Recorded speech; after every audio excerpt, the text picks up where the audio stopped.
Primeiramente, eu queria iniciar rogando misericórdia ao Pai, ao Cristo, por não me sentir verdadeiramente digno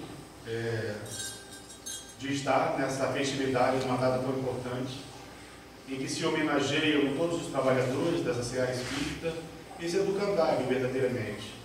Peço a Deus que tenha misericórdia de minha alma, para que a gente consiga fazer um estudo que seja relevante para a ocasião que nós estamos comemorando.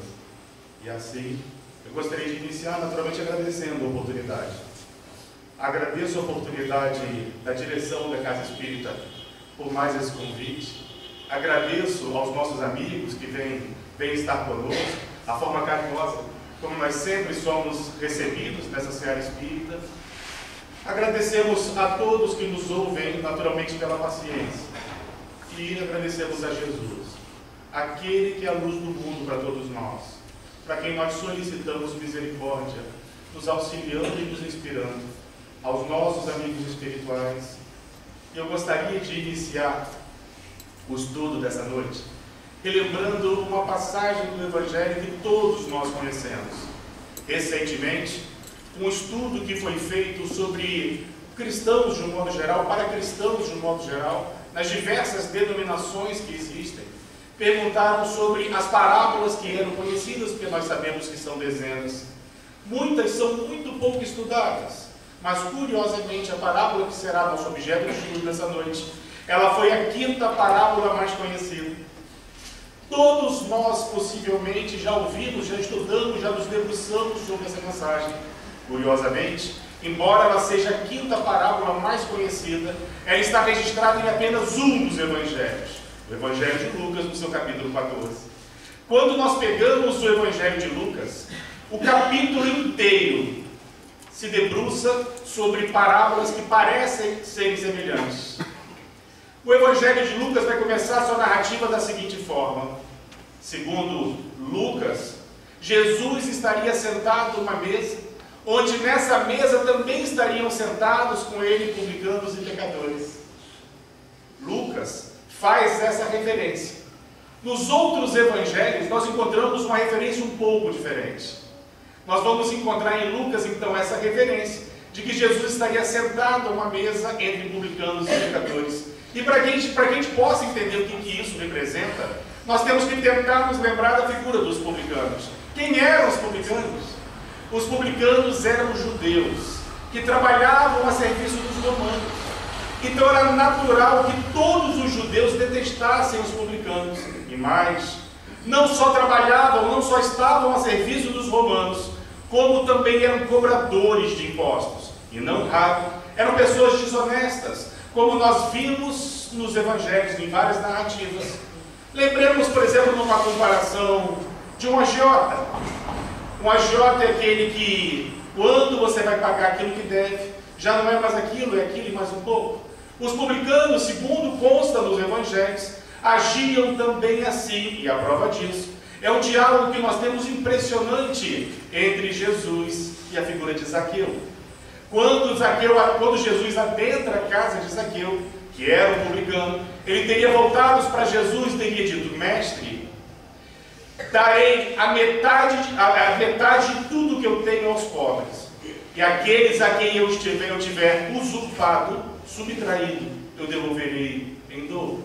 Era uma confissão de que eles verdadeiramente subtraíam mais do que aquilo que era acordado. Os publicanos tinham a proteção romana, então eles agiam, eles não se preocupavam, e era natural que todos os judeus detestassem os publicanos, e eu confesso que eu também não faria diferente.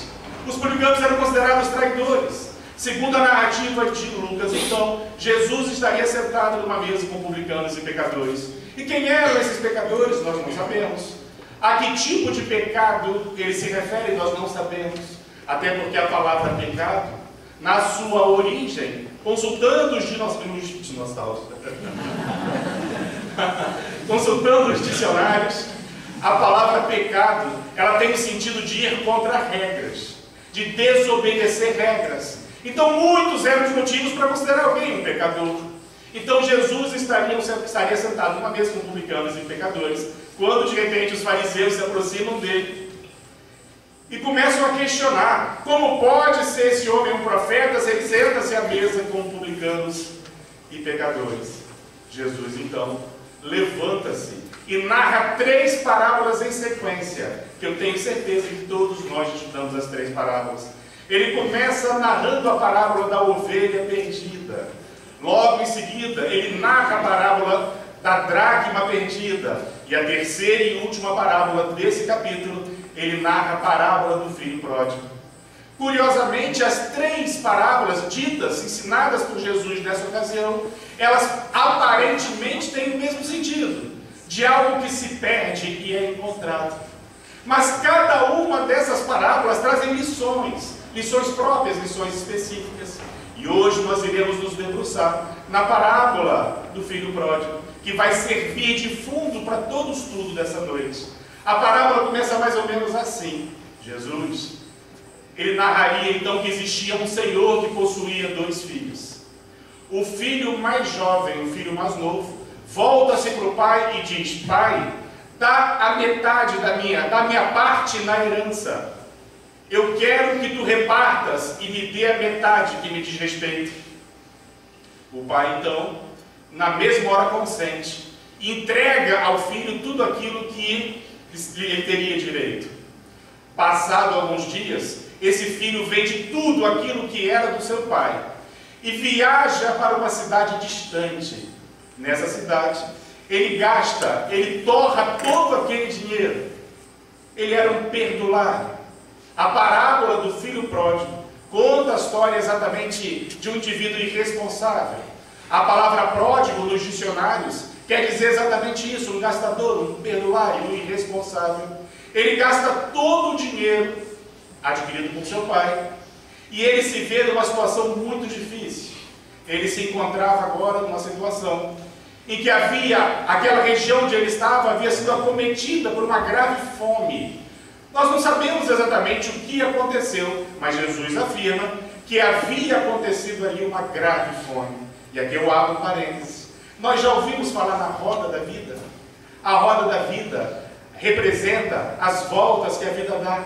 Inesperadamente, aqueles que se encontram por cima, no instante seguinte estão por baixo. Aqueles que estão por baixo, no instante seguinte estão por cima, porque a roda gira. E aquele indivíduo, então, ele se vê numa situação de passar fome. E isso porque ele havia gastado todos os recursos que ele havia subtraído do pai. E a sua fome era tão grande que ele resolve, então, pedir um emprego a uma pessoa que lhe contrata para apacentar porcos. Nós não podemos esquecer que os porcos eram considerados animais impuros para todos os judeus. E ele agora estava exatamente tendo que trabalhar apacentando porcos. E a sua fome era tão grande que ele tinha vontade de comer as vagens das alfarrobas, daquelas bolotas dadas aos porcos. E nesse momento de extrema dificuldade, ele se lembrou da casa paterna. Ele se lembrou que na casa paterna, o mais simples dos servos tem as refeições necessárias. Ele resolveu então retornar à casa paterna e ele ensaiou um diálogo para com seu pai. Ao encontrar seu pai, dizia ele iria pedir perdão dizendo: eu pequei perante o céu e perante o Senhor. Não sou digno de ser mais chamado teu filho, mas permita que eu esteja pelo menos entre os teus servos. E foi de encontro ao pai. Quando ele está retornando à casa paterna, o pai o aguardava. E quando o pai lhe enxerga no horizonte, ele não espera o filho chegar. Ele corre até o filho, lhe abraça, lhe beija. E o filho começa: pai, eu pequei perante o céu e perante o Senhor. Não sou digno de ser chamado teu filho. O pai interrompeu, chamando os seus servos e dizendo: tragam para o meu filho que retornou a veste mais bonita, coloca sobre os seus pés uma sandália, ele naturalmente devia estar descalço, e coloque em seu dedo um anel, porque o meu filho que havia se perdido, o meu filho que estava morto, ele viveu.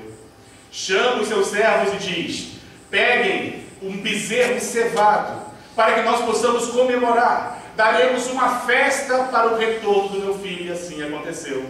Segundo a narrativa de Lucas, então, todos festejavam comendo o bezerro cevado. Quando o outro irmão, o irmão mais velho, retornando do campo, ele começa a ouvir o som da festa. Ele chama um servo para junto de si e pergunta: o que está acontecendo? O que o servo então explica: foi teu pai.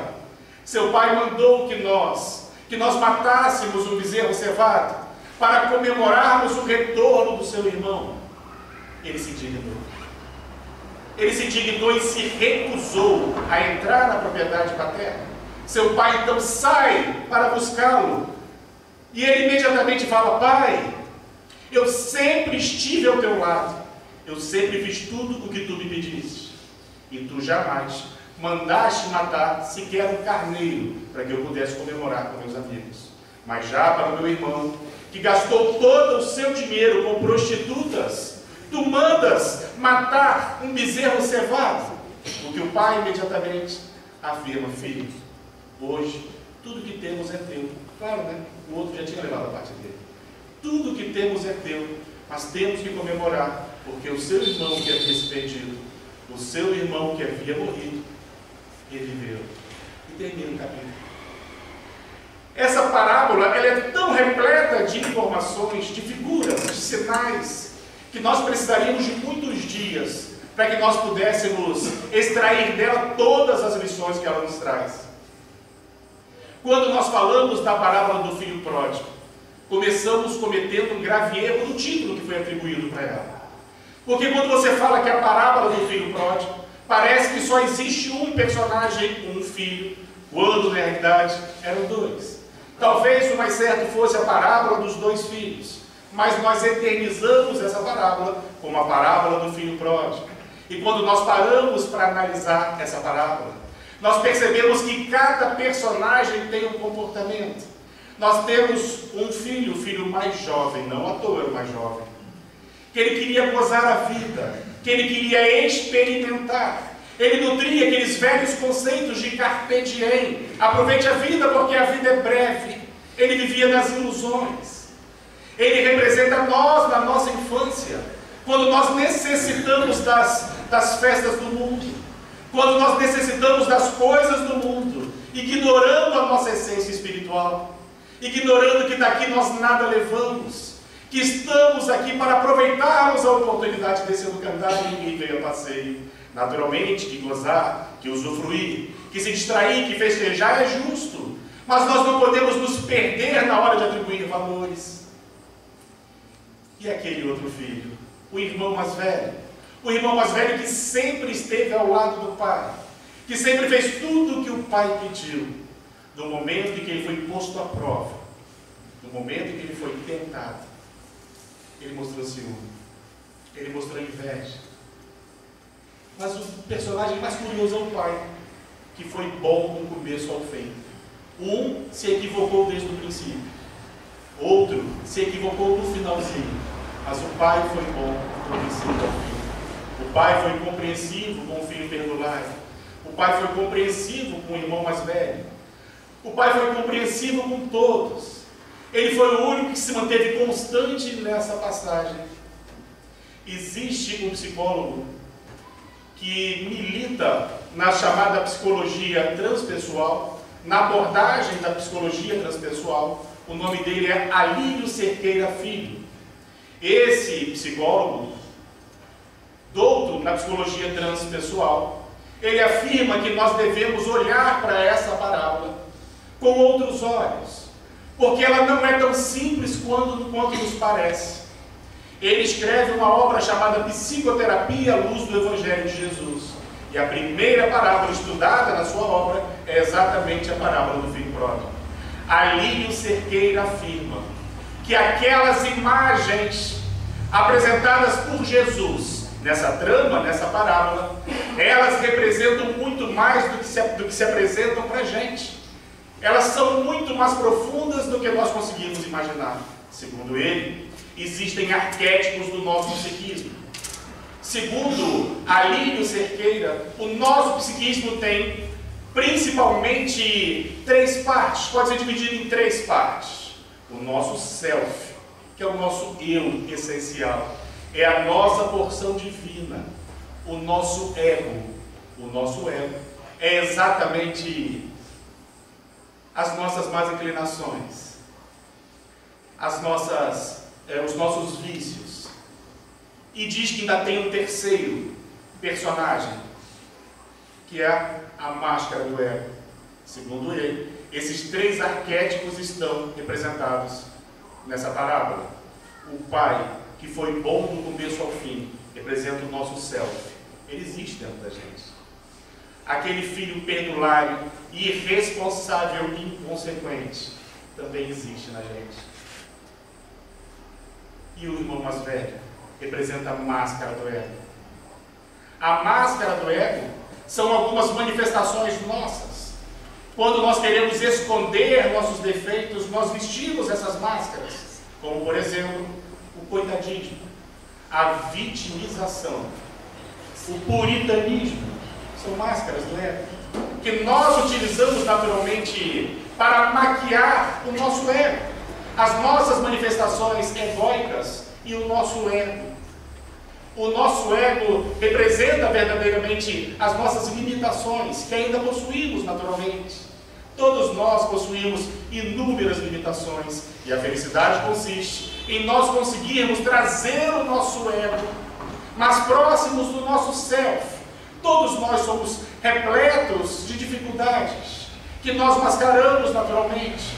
Eu, Guilherme, por exemplo, as pessoas que me assistem e não me conhecem pessoalmente, e não irão conhecer os meus lados mais sombrios, porque aqui eu visto uma máscara. Eu não quero que as pessoas saibam quem eu sou de fato, e isso não é falsidade, isso é da natureza humana. Nós não queremos que as pessoas descubram quem nós somos. Nós nos escondemos, fazemos isso exatamente para que as pessoas possam ter as melhores impressões da gente, ignorando que eu, Guilherme, sou uma pessoa agressiva. Eu, Guilherme, sou uma pessoa invejosa. Eu, Guilherme, sou uma pessoa ciumenta.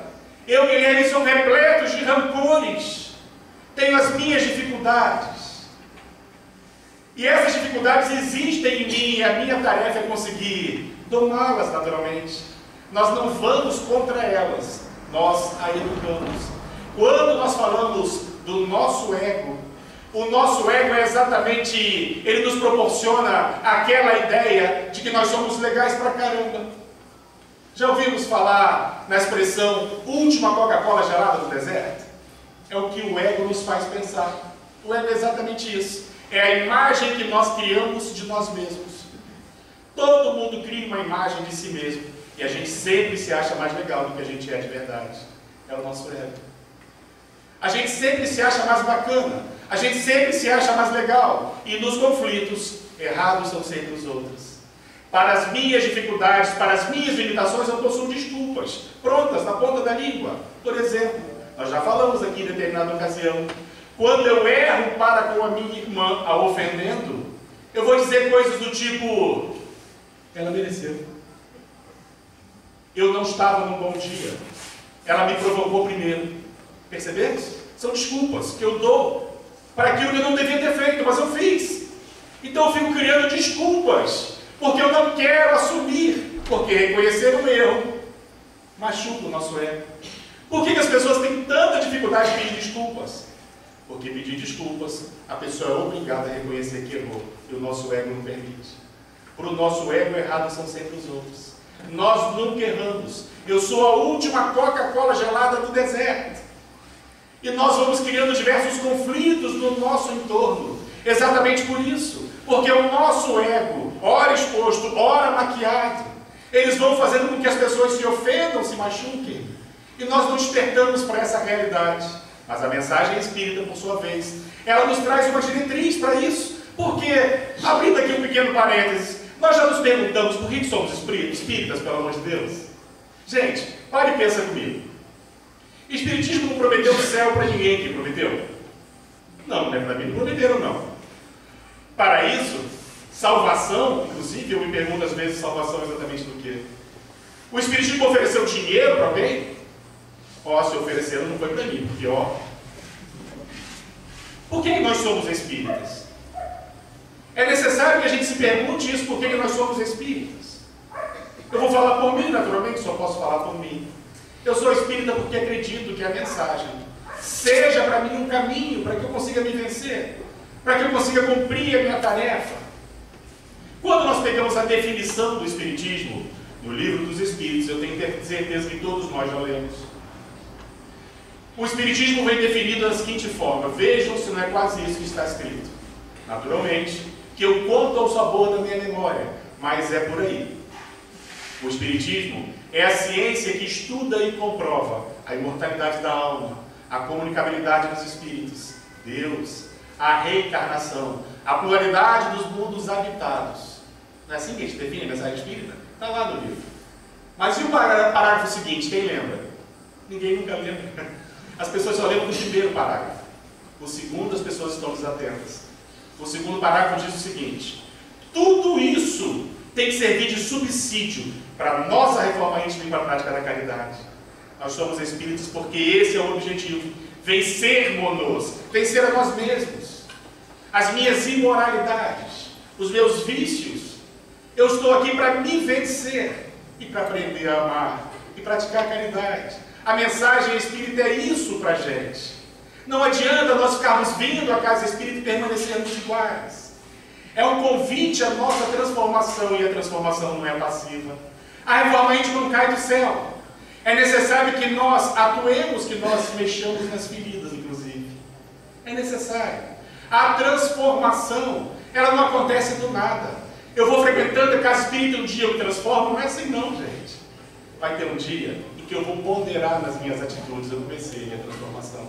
Mas o mais importante é ensinado por Santo Agostinho, exatamente na questão 919 do Livro dos Espíritos.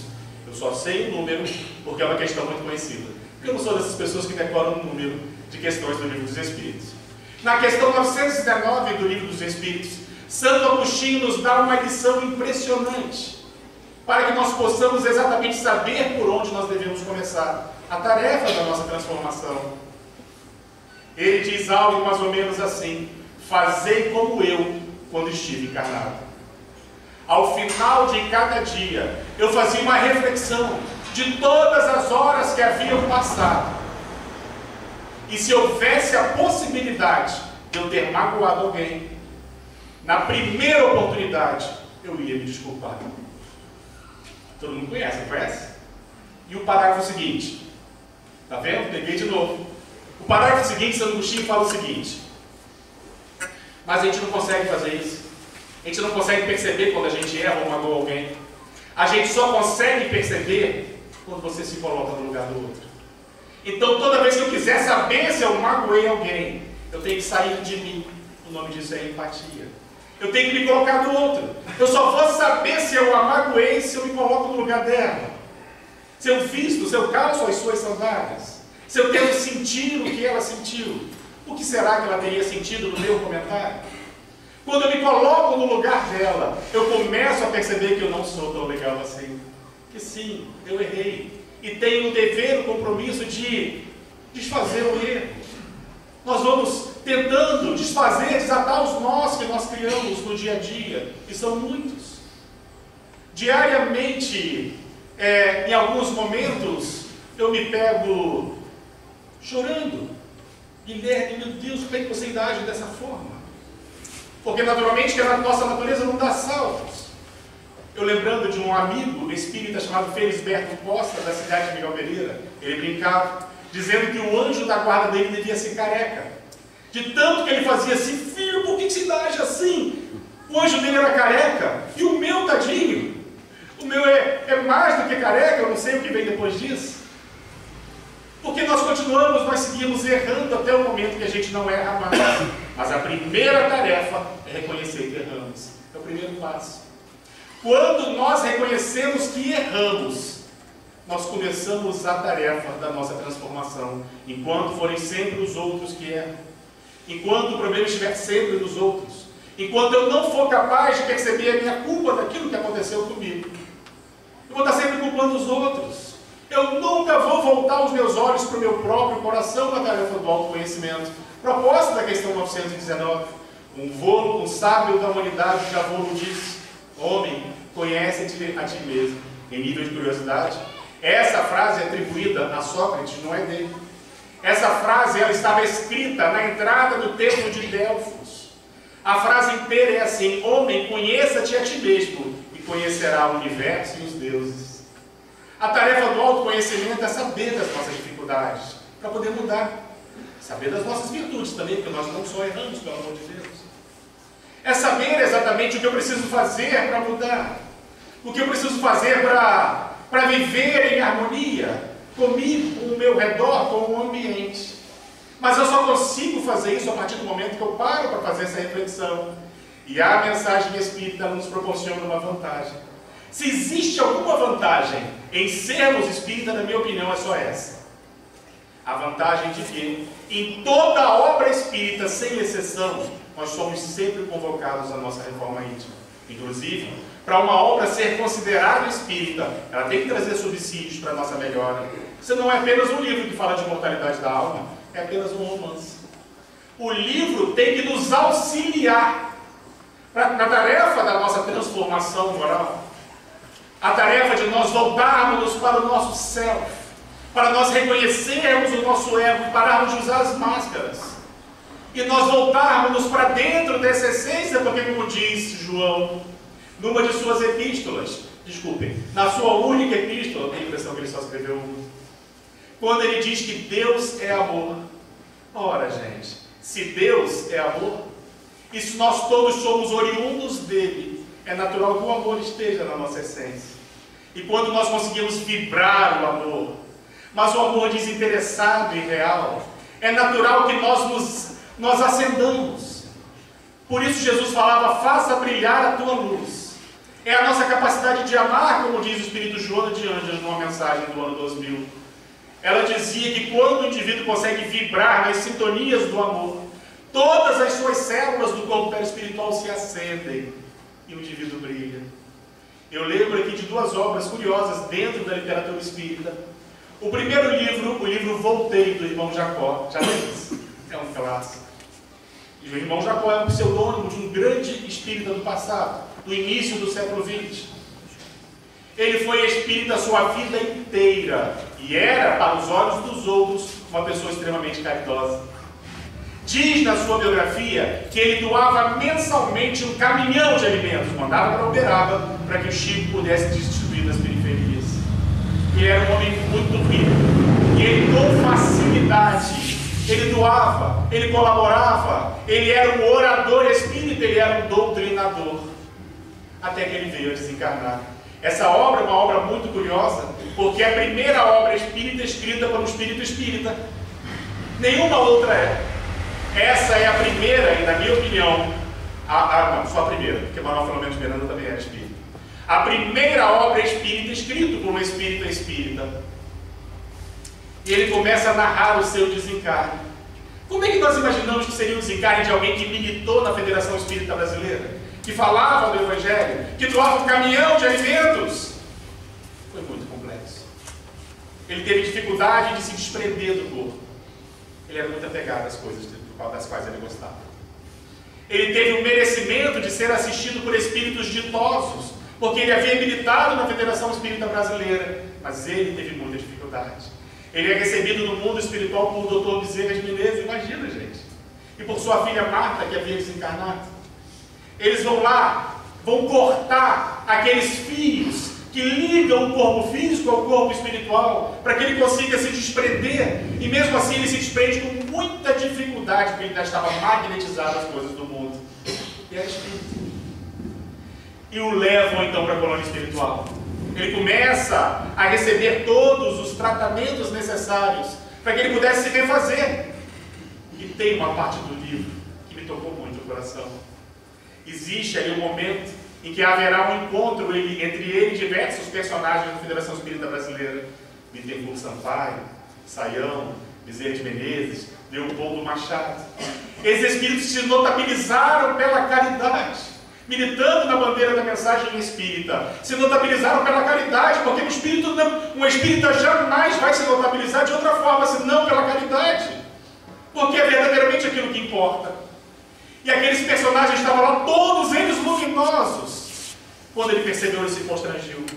Ele ficou tão constrangido que sua filha Marta se aproxima dele e fala: papai, não vibra dessa forma, a gente não vai conseguir te manter aqui.